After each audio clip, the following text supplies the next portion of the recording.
हरे कृष्णा।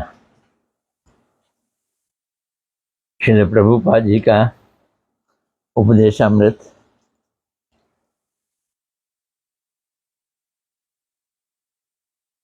आज मंगलवार है, 30 सितंबर है।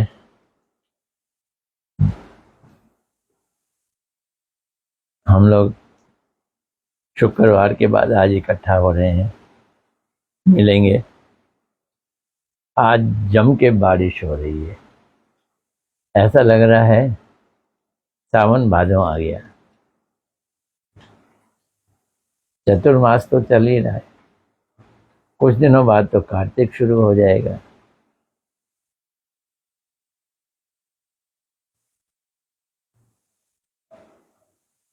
आज मेरा IGVT TV का लाइव वाला रिकॉर्डिंग वाला हाथ से निकल गया। टेक्निकल चीज़ें नहीं कर पा रहा था, तो फिर नीचे मीडिया पर्सन वालों के पास गया, पवित्रा ने किया। ठीक है, अब शुरू करते हैं। नमो विष्णुपदाय राधिकाय प्रियात्मने श्रीमद् भक्ति वेदांत नारायण गोस्वामी इति नामने श्री कृष्ण लीला कथने सुदक्षम औदारे माधुर्य गुणेश्च युक्तम वरम वरेण्यम पुरुषम महांतम नारायणम तमाम शीर्षा नमामि।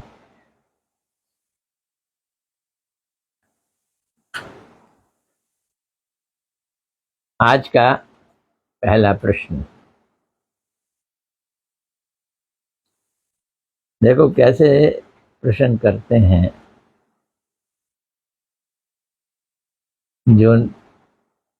जो नहीं है उसको है कह रहे हैं प्रश्न के रूप में। क्या कर्म और ज्ञान मेरा धर्म है?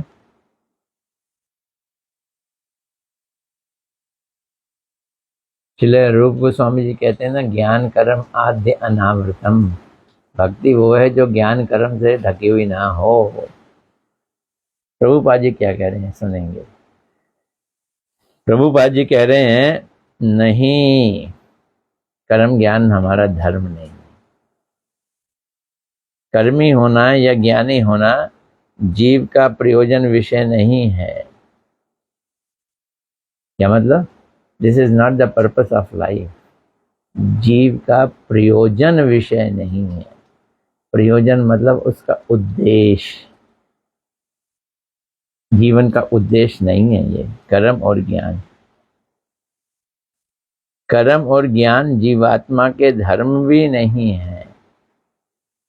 जीवात्मा के धर्म नहीं है कर्म और ज्ञान। फिर क्या है? जीव का धर्म है कि वो भगवान का सेवक है। इसलिए कृष्ण की सेवा ही जीव का नित्य धर्म है। जीवेर स्वरूप है कृष्णेर नित्य दास। जीव का स्वरूप है कि वो कृष्ण का नित्य दास है। जीवेर स्वरूप है कृष्णेर नित्य दास।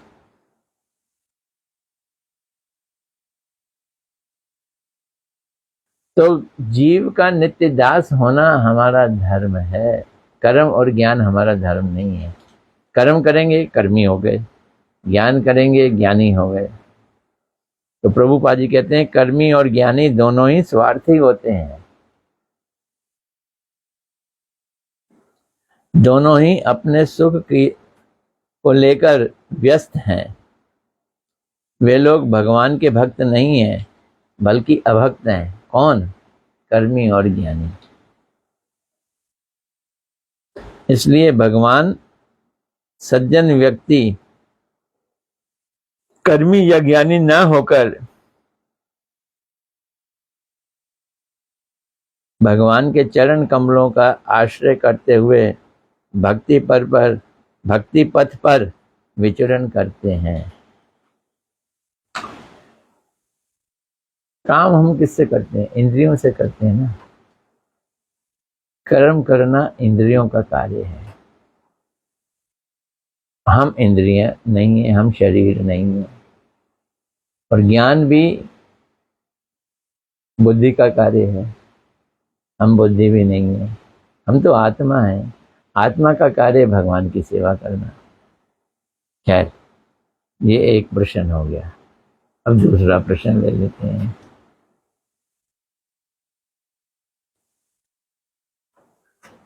सेवा क्या वस्तु है? सेवा क्या वस्तु है?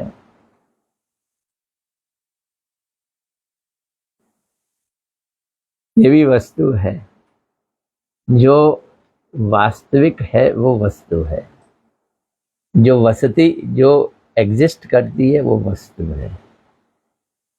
श्री हरि के सेवक गण कहते हैं, श्री हरि के सेवक गण कहते हैं,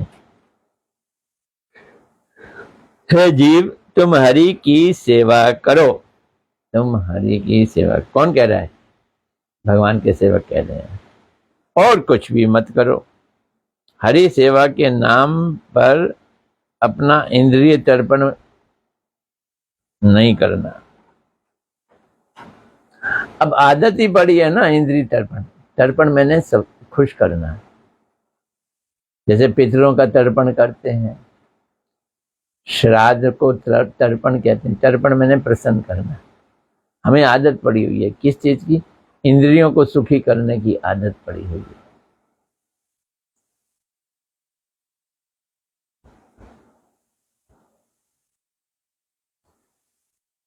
तो जब हम भक्ति करने चलते हैं ना, भक्ति से भी अपने इंद्रियों का तर्पण करते हैं।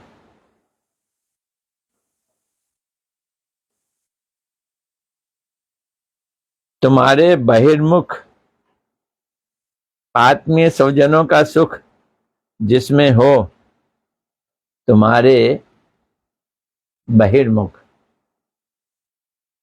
आत्मीय स्वजन यानी जिनसे शरीर का संबंध है वो आत्मीय स्वजन हो गया। हम उन्हें प्यार करते हैं।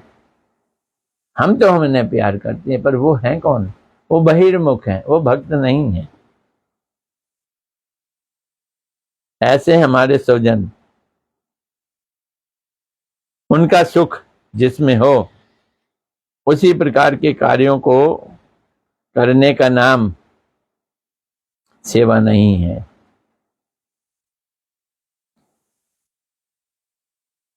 बीवी की सेवा, पत्नी की सेवा करो तो ये भक्ति है, ये हमारा धर्म है।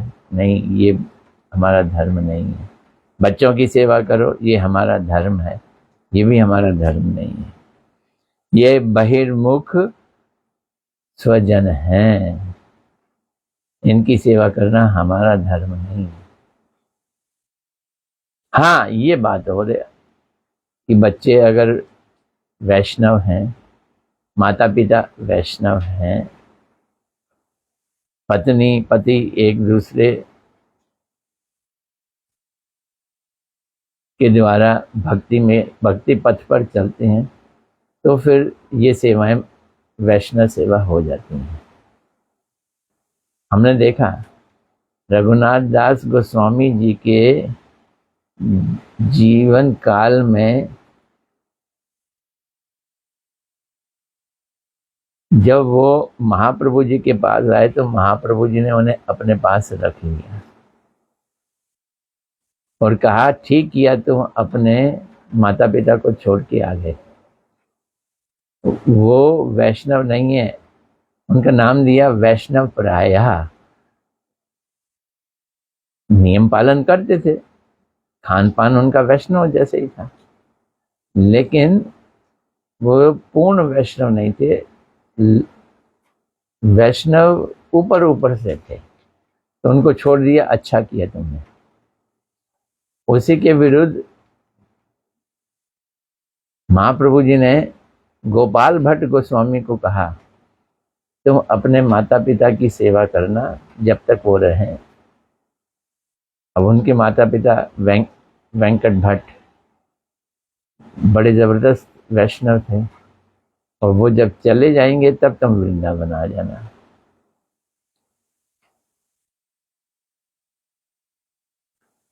तुम्हारे बहिर्मुख आत्मीय स्वजनों का सुख जिससे हो, उसी प्रकार के कर्मों को करने का नाम सेवा नहीं है। उसे सेवा मानने पर तुम अपने को ही ठगते हो, ठगे जाओगे। गृहस्थ सेवा को भगवान सेवा मानकर भूल मत कर देना। गृहस्थ में है ना, तो सेवा तो करनी पड़ेगी, ये तो हमारा धर्म है। सारे गृहस्थी ऐसा बोलते हुए दिखाई देंगे और बड़े अभिमान से कहते हैं कि हम घर वालों की सेवा कर रहे हैं क्योंकि हम गृहस्थी हैं, ये हमारा परम धर्म है। बोलते हैं ठगे गए, तुम ठगे गए। ऐसी भूल मत करना। भगवान का आश्रय लेकर माया की सेवा में अधिक समय नष्ट मत करना। ये हमारा धर्म है। आश्रय लिया भगवान का, सेवा की बहिर्मुखों की,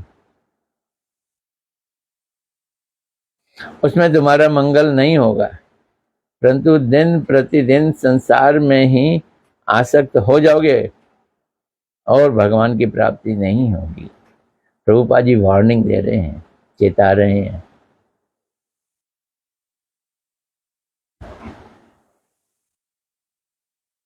भगवान के लिए व्याकुल हो,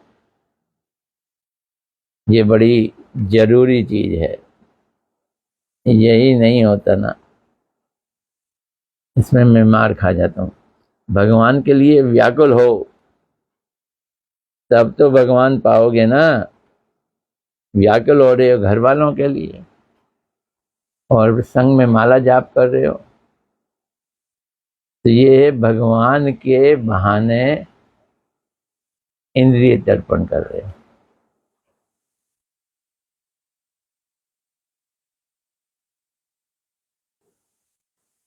खील होती है ना, खील चावलों की बनती है, दिवाली के मौके पे बहुत मिलती है। हम लाया करते थे बचपन में, मथुरा में तो बहुत मिलती थी। उसको दूध में डाल के फिर खाते थे। खील बड़ी हल्की होती है। आपने खील डाली किसी प्लेट में तो उड़ जाती है। तो बोल रहे हैं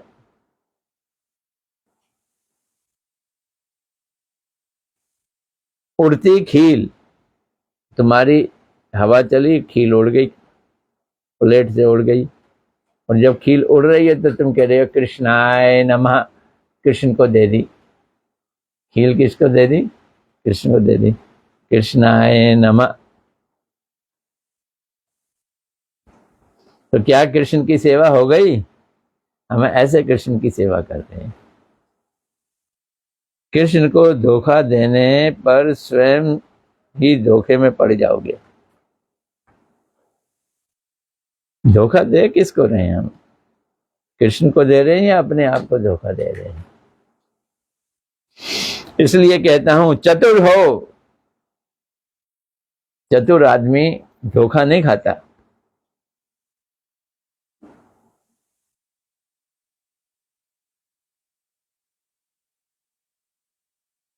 अपने को धोखा देकर कृष्ण की सेवा मत करो।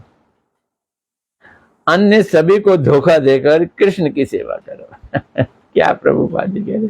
अन्य सभी को धोखा देकर कृष्ण की सेवा करो,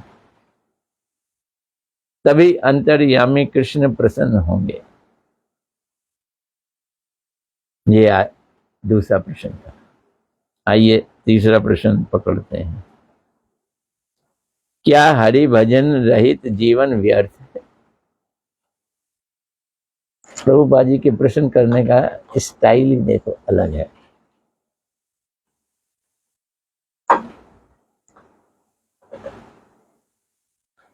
तो क्या हरि भजन रहित जीवन व्यर्थ है? अवश्य, अवश्य ही व्यर्थ है।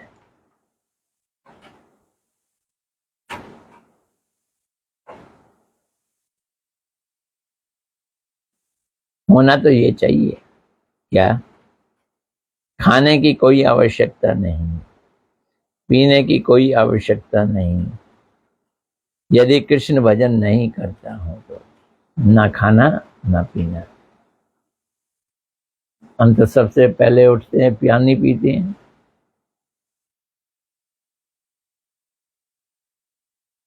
देव दुर्लभ मनुष्य जन्म प्राप्त हुआ।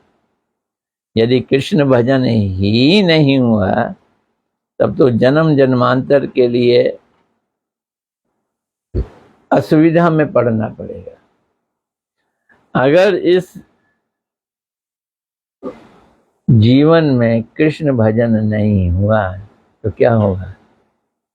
फिसल गए, पता नहीं कितने जन्म बिगड़ जाएंगे। मनुष्य मिले नहीं मिले, जन्म ना मिले मनुष्य का, तो जन्म जन्मांतर मायाबद्ध हो जाएंगे। बड़ी असुविधा होगी। क्या असुविधा होगी? कृष्ण भजी बार तरे संसारे आईनु।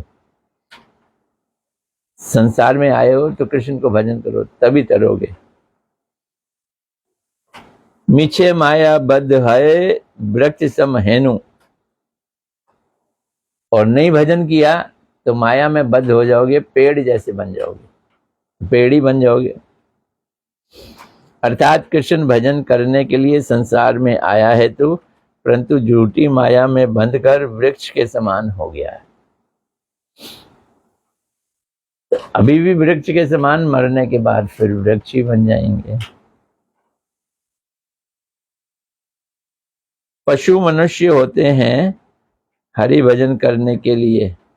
पशु मनुष्य होते हैं हरि भजन करने के लिए। हम पशु योनि में हैं, हमारा इवोल्यूशन होता है, हम मनुष्य बन के आते हैं। पशु मनुष्य होते हैं हरि भजन करने के लिए, परंतु हम मनुष्य होकर भी यदि पशु के समान रहें, किस चीज में रहें? आहार में, विहार में व्यस्त रहें, खाने पीने में। पशु 24 घंटे अपने खाने का बंदोबस्त करता है। चिड़ियाओं को देखो, चुगने की, गिद्ध है ऊपर उड़ता है, नीचे मांस का टुकड़ा ढूंढता है। इन लोगों को अपना खाना ही मुहैया नहीं होता है। ये बेचारे इतने कोशिश करते हैं। वृंदावन के बंदर चश्मा क्यों निकाल के ले जाते हैं? पेट खाली होता है ना, इसलिए। जीवन बड़ा कठिनाई वाला है इन पशुओं का, पक्षियों का, चींटी का। अब चींटी घूम रही है, अब थोड़ी उसको आपके घर में चीनी का दाना मिल ही जाएगा, कहीं जाके थोड़ा सा कुछ खाने को मिलता है। अब हम मनुष्य बन गए, पशु योनि से डेवलप होकर क्या बन गए? मनुष्य बन गए। मनुष्य बनने के बाद भी रेस्टोरेंट खोज रहे हैं। आज यहाँ खाएंगे, कल वहां खाएंगे, परसों वहां खाएंगे। पशुओं जैसे हो गए ना। तो यही वो कह रहे हैं, आहार विहार में ही हम व्यस्त रहे, संसार में ही मत रहे, हरि भजन किया नहीं, अथवा हरि भजन के नाम पर जैसा विषय था वैसे विषय हो रहा, तब हमारा जीवन व्यर्थ है। बीत गया, व्यर्थ बीत गया। मनुष्य जन्म पाकर भी लाभ नहीं हुआ। अब मनुष्य जीवन मिले ना मिले क्या पता। ये तीसरा प्रश्न था। आओ अब चौथा प्रश्न लेते हैं। खूब जम के बारिश हो रही है।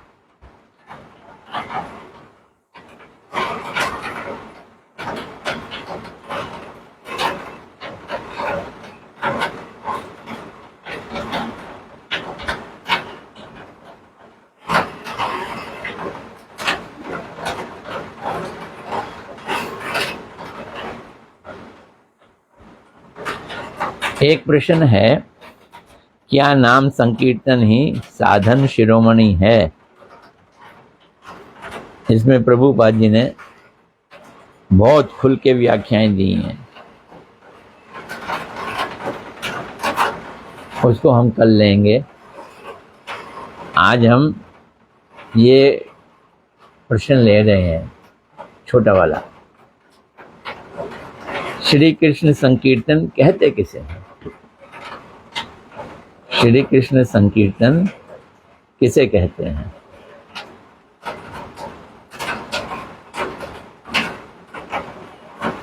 तो प्रभुपाद जी मैथमेटिक्स दिखा रहे हैं।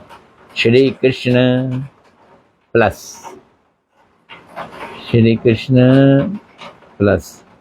संकीर्तन is equal to Shri Krishna संकीर्तन।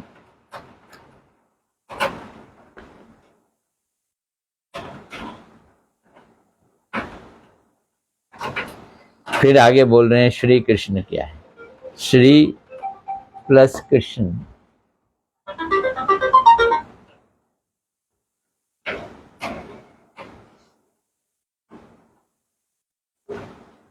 श्री प्लस कृष्ण।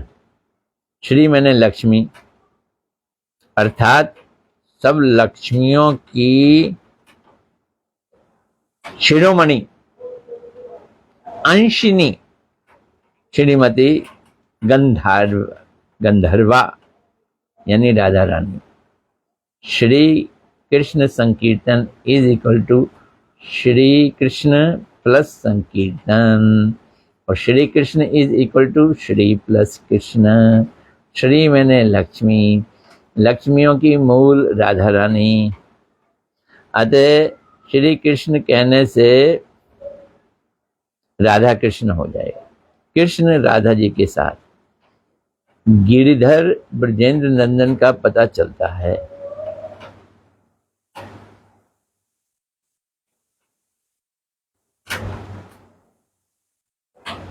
सभी लोग मिलकर जो कीर्तन करते हैं वही संकीर्तन है। एक ये अर्थ है, मिल के लोग करें।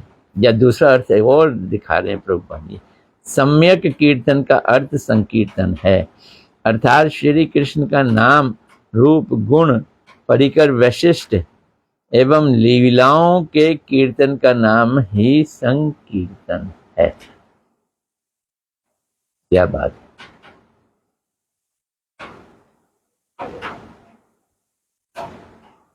तो एक संकीर्तन क्या हो गया? मिलके कीर्तन करना संकीर्तन है।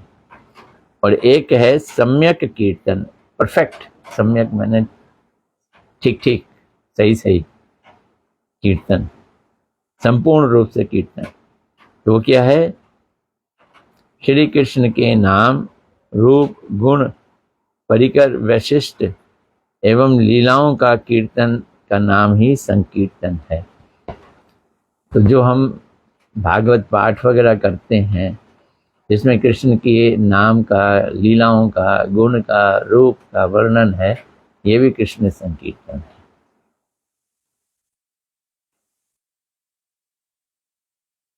चलो आज यहीं पे छोड़ते हैं और कल लेंगे। अगर मैं भूल जाऊं, कैसे याद दिलाओगे आप लोग? नहीं, याद रखने की कोशिश करूंगा मैं। क्या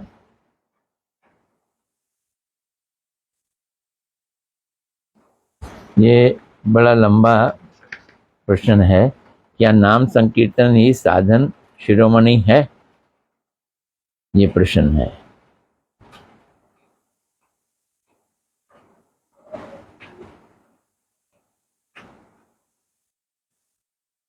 आज इतना ही। हरे कृष्णा कृष्णा कृष्णा हरे हरे, हरे राम राम राम हरे हरे।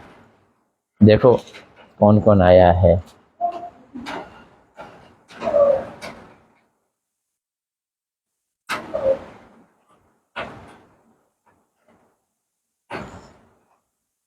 सबसे पहले अंशिता दुग्गल, हरे कृष्णा, दंडवत प्रणाम। फिर मनीष मानो, हरे कृष्णा, दंडवत प्रणाम। हिंदू आहूजा जी, माँ बेटी हो गई, हरे कृष्णा, दंडवत प्रणाम। मालिनी दासी, आज तो हॉलैंड आ गया, हरे कृष्णा, दंडवत प्रणाम। वीना भल्ला जी, हरे कृष्णा, दंडवत प्रणाम। रानी झा, हरे कृष्णा, दंडवत प्रणाम। महक वर्मा, हरे कृष्णा, दंडवत प्रणाम।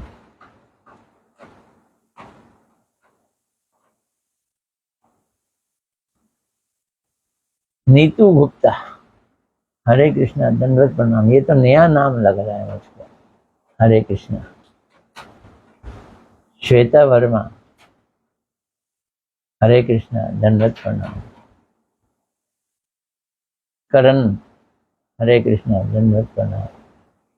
कमाल कृष्ण प्रभु जी, हरे कृष्णा, दंडवत प्रणाम।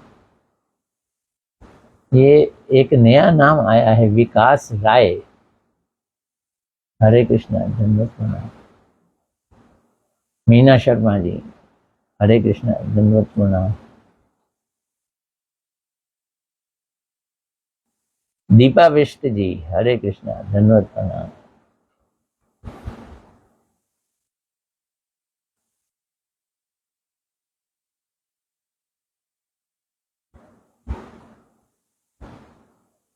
करण जी कथा की तारीफ कर रहे हैं। कथा की तारीफ नहीं, ये तो प्रभुपाद जी के उपदेशामृत की तारीफ है। उनका उपदेश ही ऐसा है।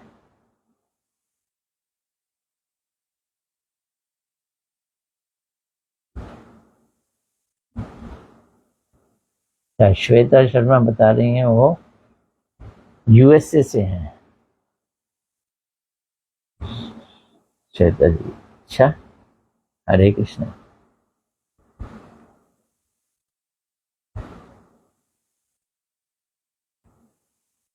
अच्छा, करण जी बता रहे हैं नीतू उनकी पत्नी है। अच्छा, हरे कृष्णा। विकास राय जी फूल दे रहे हैं, हरे कृष्णा, धन्यवाद प्रणाम। ठीक है, कल मिलते हैं।